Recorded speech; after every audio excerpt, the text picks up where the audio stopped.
My name is Eleanor Hayes, and I never thought I would live to see the day when my own daughter would throw me out of the very house I built with my bare hands. You hear about family betrayal in whispered conversations, in hushed stories that belong to someone else. You never imagine it will happen to you until it does. Before we dive into family betrayal, drop a comment and tell us where you're watching from. Hearing from people around the world makes these stories even more powerful and reminds us how connected we all are. It happened on an autumn evening in Savannah, Georgia. The air was crisp with the kind of southern chill that creeps in once the sun dips below the magnolia trees. The neighborhood was alive with laughter and the sound of cicadas, but inside our family home, my heart was about to break in ways I didn't know it still could. That night was supposed to be a celebration my daughter Lauren's 38th birthday. I had decorated the dining room the same way I always did, with the old lace tablecloth my mother once handed down to me and the crystal dishes I had saved up for during my years as a hospital nurse. The table gleamed under the soft glow of the chandelier. Neighbors, cousins, and a few close friends filled the room, glasses clinking, candles flickering. It should have been a moment of joy. Instead, in front of everyone, Lauren's voice cut through the chatter like a knife. "Mom," she said, her face hard, her eyes colder than I had ever seen them. "You don't have any rights here anymore. This is my house now. I need you to leave." At first I thought I had misheard her. Surely she couldn't mean what she was saying. Surely my daughter, the child I had raised alone after her father's death, the girl I had worked double shifts to send to college, couldn't be the same woman standing there now, her arms crossed in defiance, dismissing me as if I were nothing more than an unwanted guest. But she did mean it. And when I stood frozen, unable to move, she snatched the keys from the counter and flung them across the room. The crash of metal against tile echoed louder than the silence that followed. All eyes turned to me, neighbors shifting uncomfortably, relatives staring at their plates, even my granddaughter Chloe clutching her hands together in shock. I stood there with my old leather purse dangling from my arm, my heart pounding so loudly it drowned out every other sound. My knees trembled, but I forced myself upright. Years of standing on aching feet during 12-hour shifts had taught me how to endure pain in silence. I had survived widowhood loneliness and the struggles of raising a daughter on my own, but nothing, not even the loss of my husband, prepared me for the sting of being thrown out by my only child. It was humiliating. It was devastating. And yet in that moment, I found myself strangely calm, because deep inside I carried a secret Lauren didn't know. She believed she had stripped me of everything. She thought the house, the white-columned, ivy-wrapped home that had been our family anchor for decades, was hers to control. But what she didn't know was that years ago I had already signed those papers. That house was no longer hers, nor mine. It belonged to something greater. I didn't say a word that night. I gathered my purse, smoothed down my dress, and walked out into the cool Savannah night.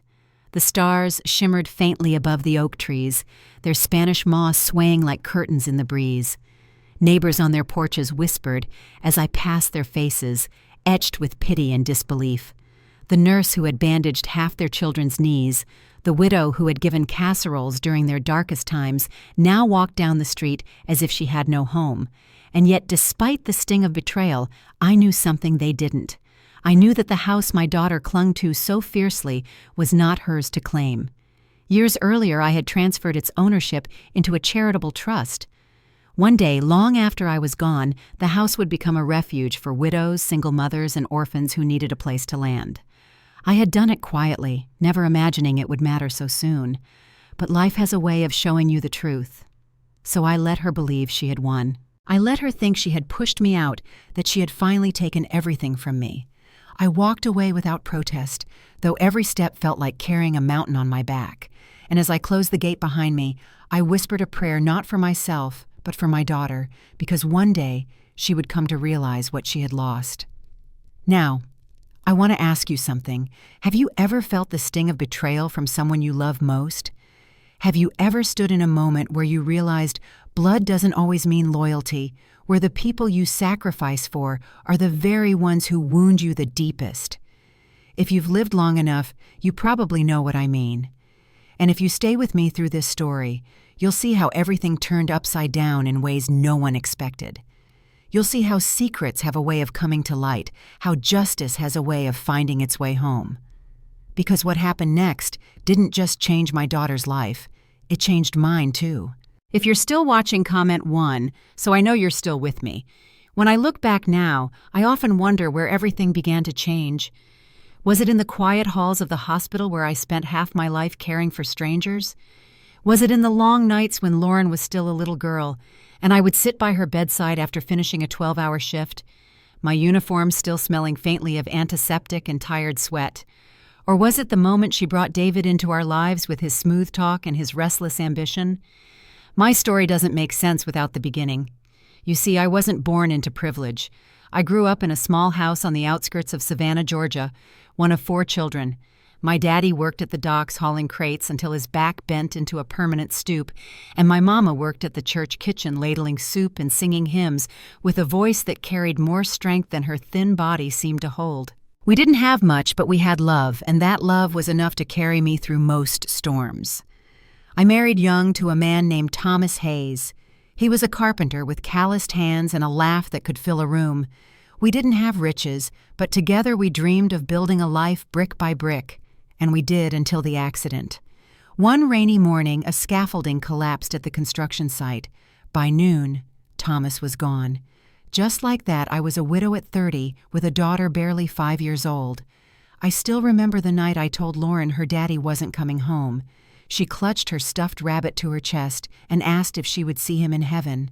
My throat closed, but I nodded, whispering that yes, one day she would. That was the night I promised myself that no matter how hard it became, I would give her the best life I possibly could. Being a nurse was both a blessing and a curse. I worked double shifts, sometimes missing school plays, sometimes coming home too tired to do anything but heat a can of soup and collapse on the couch. But every paycheck went toward keeping a roof over our heads and saving for her future. Lauren never went without food, never went without books, never went without clothes pressed neatly for school. I wore the same winter coat for a decade, patched at the elbows, but she always had what she needed. As she grew older, I began to see pieces of myself in her, the sharpness of her jawline, the same green eyes, the same stubborn streak that could both carry her forward and hold her back. For years, it was just the two of us against the world. We laughed together, we argued like sisters at times, but always I thought we had each other's back. When she left for college, I stood on the porch waving goodbye, tears streaming down my cheeks. I had saved every dollar, sacrificed vacations, and skipped meals so she could go to that private university. Watching her drive away was like handing over my heart, but I knew it was the right thing. She would have opportunities I never had. It was during those college years that she met David. He was handsome, confident, the kind of man who walked into a room and assumed everyone would listen. At first, I was glad. Lauren had always been shy, cautious with her words, careful with her choices. David brought out a boldness in her, a sparkle. She talked about him endlessly, his business ideas, his charm, his promises of a bright future. I wanted to believe he was good for her. I wanted to trust her happiness. But even in the beginning, something about him set my teeth on edge. He spoke too quickly, as if rehearsing lines from a play. He shook hands too firmly, laughed too loudly, and always seemed more interested in who was watching than who was speaking. Still, when Lauren announced they were getting married, I clapped my hands and baked her favorite pie. I gave her my blessing because what else could I do? A mother's job isn't to stand in the way of her child's happiness. A mother's job is to hope that love will be enough, hope that kindness will take root, hope that the people our children choose will cherish them as much as we do. For a while it seemed fine. They moved into the old family house with me, saying it was temporary, while they saved for something bigger. I cooked for them, we shared dinners, and Lauren seemed content. But as months passed, I noticed changes. David's words carried weight in ways mine no longer did. He suggested renovations, decisions about the house, even financial plans. Lauren listened to him more than to me. I told myself it was normal. She was an adult now, a wife. I had to step back, give her space. But in the pit of my stomach, unease grew like a stone. The first real sign came one evening when David mentioned selling the house. He called it old-fashioned, said the market was ripe, that the money could be invested. My heart dropped. This wasn't just a house. It was the place Thomas had built shelves with his hands, the place where Lauren had taken her first steps, the place that had carried our memories through decades of joy and sorrow. I shook my head firmly. This isn't just wood and brick. This is our history. David smiled politely, but his eyes were cold. And Lauren, instead of siding with me as I expected, shifted uncomfortably and said, maybe it wasn't such a bad idea. That was when I knew. Something had changed. My daughter was no longer fully mine. If you're still watching, comment 1, so I know you're still with me. It began with little conversations that I wasn't meant to hear. Lauren and David would sit in the living room, their voices low, papers spread across the coffee table. Whenever I entered, the documents would vanish into folders and the conversation would shift to something light, something harmless. Just bills. Lauren would say, her smile tight, her eyes avoiding mine. But I wasn't blind. I had worked long enough in hospitals to know the difference between truth and a cover-up. The first time David mentioned selling the house in front of me, it felt like a test. He leaned back in his chair, sipping sweet tea, and casually said, "This property could fetch a fortune, Eleanor. You could live in a smaller place, something easier to maintain. We could use the money to make smart investments." I remember putting down my fork, the chicken and rice growing cold on my plate. "This house isn't for sale," I said quietly but firmly. For a moment, silence hung in the air. Lauren shifted in her seat, her face pale. David chuckled as if I had said something amusing. "Well, think about it. It doesn't make sense for us to hold on to something this outdated." I didn't answer. I didn't need to. My silence was enough to tell them I wasn't budging. But inside, unease spread through me like creeping ivy. I had lived in that house for nearly 40 years. Thomas and I had poured our sweat into every corner. He built the shelves in the study with his hands, carved our initials into the back porch railing, planted the magnolia tree that now shaded half the yard. That house wasn't just walls and roof. It was memory sacrifice and love stitched together. I thought Lauren understood that. I thought she carried those memories in her heart as much as I did. But slowly, I began to see that she didn't. Or maybe she chose to forget. The breaking point came one afternoon when Chloe, my 17-year-old niece, burst into the kitchen, her face pale. Chloe was the daughter of my younger sister who had passed a few years ago. She often came by to help me garden or run errands. She was quiet, thoughtful, the kind of girl who noticed things most people ignored. That day, her hands trembled as she set down a basket of tomatoes. "Aunt Eleanor," she whispered, "I heard them talking." I put down the dish towel in my hand.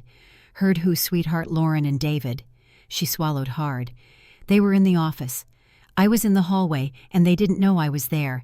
David said, he said you're old and it won't be long. He told Lauren the smart thing to do is get you to sign papers now, while you're still able." My breath caught. "What papers?" "Something about transferring the house. He said if you resist, he has ways to convince you. He laughed about it, Aunt Eleanor. Like it was just a game." I leaned against the counter, my knees weak.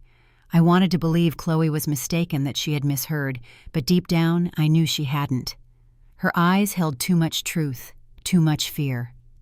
I reached for her hand. "Thank you for telling me, honey. But you must promise me one thing: don't get involved. This isn't your battle to fight." She shook her head, tears brimming. "But you're my family. You've always been there for me. I can't just watch." Her words broke me. For a moment, I was back in time, sitting in a hospital waiting room with little Lauren asleep on my lap, promising myself I'd protect her no matter the cost.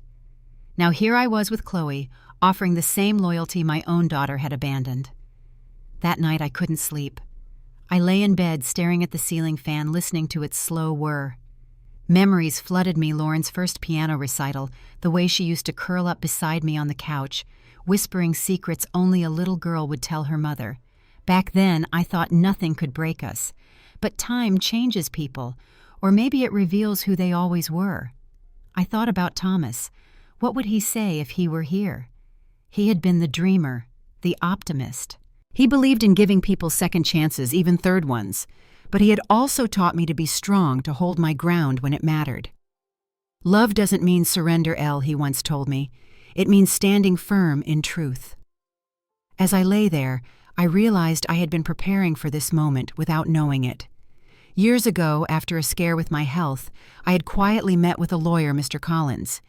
I had transferred the ownership of the house into a charitable trust.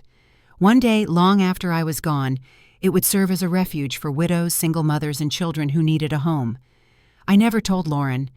I thought the day would come when she would appreciate the gift, when she would understand the importance of giving back.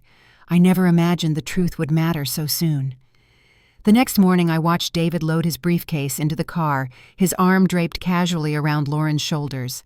She looked radiant, laughing at something he said. For a moment, my heart softened.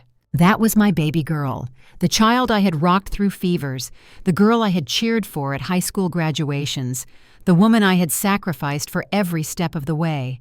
But then I remembered Chloe's trembling voice, David's cold words. The softness turned to stone. I decided to stay silent for now.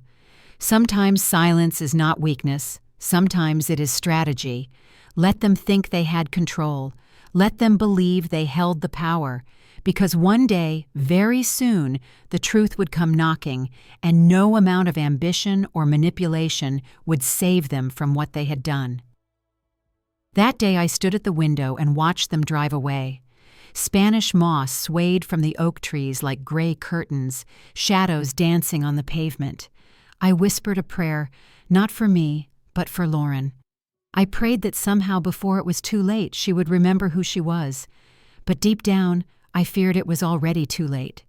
If you're still watching, comment 1, so I know you're still with me. The night everything came crashing down was supposed to be a celebration, Lauren's 38th birthday. I had cooked her favorite meal, roast chicken with rosemary mashed potatoes with too much butter and that chocolate cake I'd made every year since she was 10. The dining room table was set with candles flickering in the crystal holders Thomas had once bought me as an anniversary gift. The whole house smelled of home, of family, of love. Neighbors had stopped by, cousins too, and the air buzzed with chatter and laughter. I tried to let myself believe it was just another birthday, another evening where family meant what it was supposed to mean. But then David raised his glass. To my beautiful wife, he said, his smile gleaming like polished brass. To the life we've built and the future we're about to claim. I frowned. Future we're about to claim. His words weren't just a toast, they were a signal. And sure enough, as the laughter died down, Lauren stood. She didn't look at me. She looked past me as if I were a shadow. "Mom," she said, her voice firm, rehearsed. "It's time we made things clear. This is my home now. You don't have any rights here anymore. You need to move out." For a moment I couldn't breathe. Forks clattered onto plates. A cousin coughed uncomfortably. Chloe gasped so sharply it echoed across the room. I whispered, "Lauren, what are you saying?" She crossed her arms. "I'm saying you've lived here long enough. You've had your time. But this is our future. David and I have plans, and you're standing in the way." I stood frozen, my hands gripping the back of my chair. Memories of rocking her to sleep, of patching her scraped knees, of standing at the back of a church during her wedding, every one of them flashed like lightning across my mind. "You're my daughter," I said, my voice breaking. "This house, this family, it was built for you." Her face hardened. "Then let it go, Mom. It's not yours anymore." The room went silent except for the ticking of the old grandfather clock. I felt every eye on me, neighbors, whispering relatives, shifting uncomfortably, Chloe staring with tears in her eyes. And in that moment, humiliation wrapped itself around me like a shroud. I wanted to scream. I wanted to beg her to remember who she was, who I was. But instead I straightened my back, lifted my purse from the chair, and walked to the door. If she thought she had won, let her think it. The night air was cool against my face as I stepped outside. Spanish moss swayed from the trees, the scent of earth and damp grass heavy in the air. Behind me, voices murmured, but I didn't turn back. My feet carried me down the porch steps, down the sidewalk, until I reached the gate. I whispered a prayer under my breath. "Lord, help me hold my peace. The truth will speak louder than my words." 3 days later, the truth did speak. I was in the kitchen of a friend's house when a car pulled into the driveway. Out stepped Mr. Collins, my attorney. His gray suit was pressed, his briefcase tucked neatly under his arm. He greeted me with the warmth of someone who knew the storm was about to break. "Eleanor," He said, "Are you ready?" I nodded. We drove back to the house together. When we arrived, Lauren and David were sitting on the porch, their faces smug, as though they believed the battle was already won. But when Mr. Collins approached his briefcase, snapping open, their expressions faltered. "Mrs. Hayes," he said formally, addressing Lauren, "I believe you've been under the impression that this property is under your control. I'm here to inform you that's not the case." Lauren blinked. "What do you mean I'm her daughter? This is my inheritance." Mr. Collins pulled out the documents neatly bound, stamped with official seals.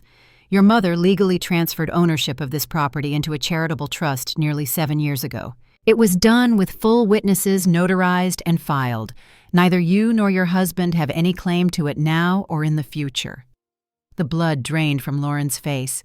David leaned forward, his voice rising. "That's impossible. She never told us." "She didn't have to," Mr. Collins replied calmly. "It was her right and she exercised it." Chloe, who had insisted on coming with us, stepped forward then. Her voice was steady, though her hands trembled. "I heard you, David. You told Lauren the only way was to get her to sign papers before she wasn't able anymore. You laughed about tricking her. I heard everything." Lauren turned sharply toward her, horror in her eyes. "Chloe—" But it was too late. The truth had been spoken aloud, undeniable, and the shame that swept through Lauren's face was almost too much to watch. For a long moment, silence hung heavy. Then Lauren dropped into a chair, her hands covering her face. "Mom, why? Why would you do this?" I looked at her, and my heart ached with both love and sorrow. "Because, sweetheart, this house was never meant to be a prize to fight over. It was meant to be a home, a place of love. When you turned it into something else, I knew I had to protect it, not from strangers, but from the danger of forgetting what family truly means." Tears streamed down her cheeks. David muttered something under his breath and stormed inside, slamming the door. Lauren remained sobbing quietly. I placed a hand on her shoulder. "You can throw me out, Lauren.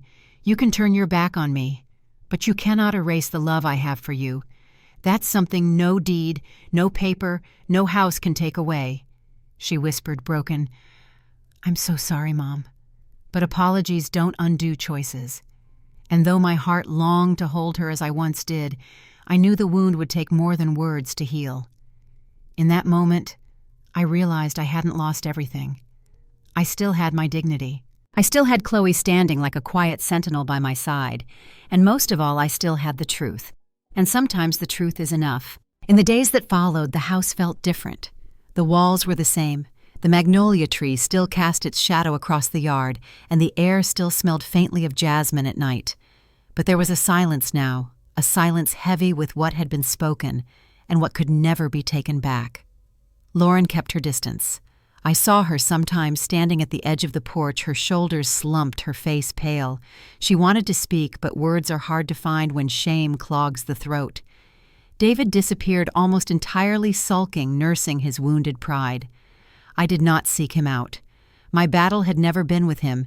It had always been about protecting what mattered most. For me, something shifted. I no longer looked at the house as my anchor. It was no longer the measure of my worth, nor the proof of my sacrifices. Instead, it had become a lesson, a living reminder that no possession, no matter how beloved, could ever be worth the cost of a fractured heart. One evening, Chloe sat with me on the porch swing.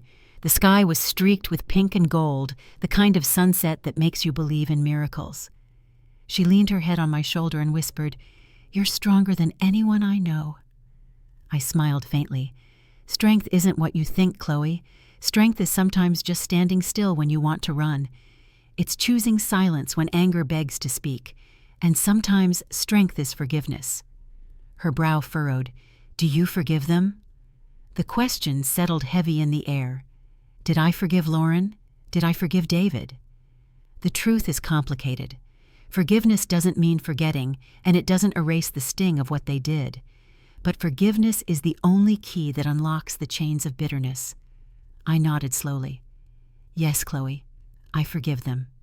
Not because they asked, and not because they deserve it, but because my soul deserves peace. Family betrayal can break you if you let it, but it can also free you if you choose to forgive." She squeezed my hand, and I saw tears glimmer in her eyes. A few days later, Lauren finally came to me. Her steps were hesitant, her eyes red from crying. She stood in the doorway, hands twisting nervously. "Mom," she whispered, "I was wrong. I let greed blind me. I let David's voice drown out my own. Can you ever forgive me?"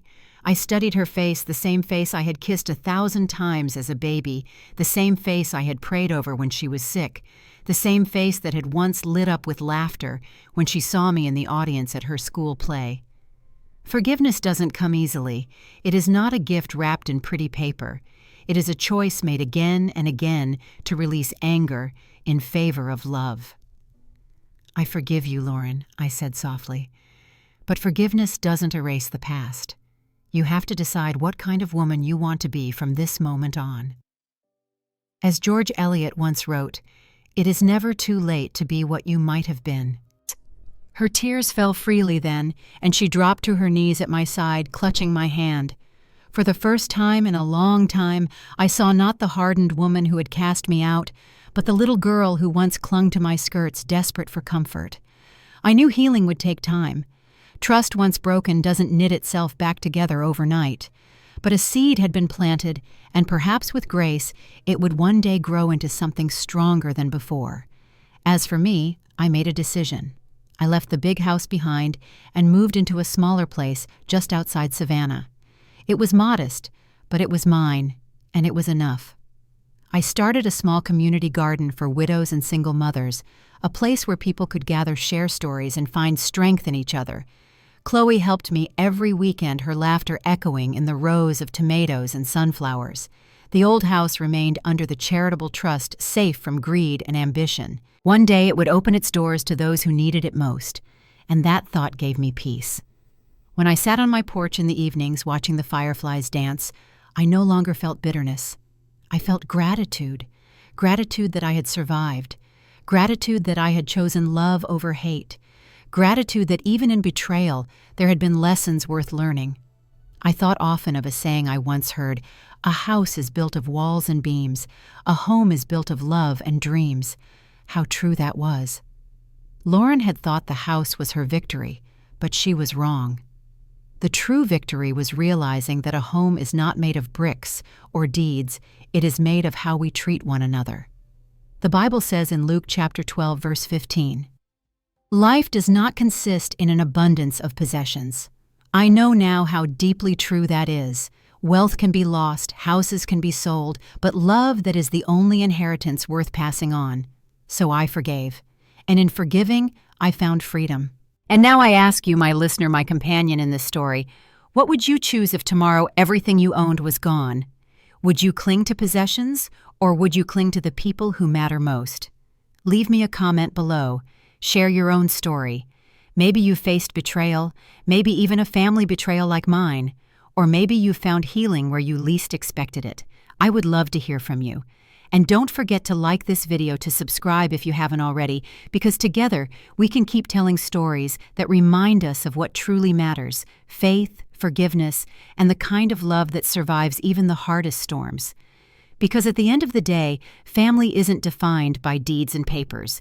It's defined by how we hold each other up when the world tries to tear us down. And no matter what it is, never too late to begin again.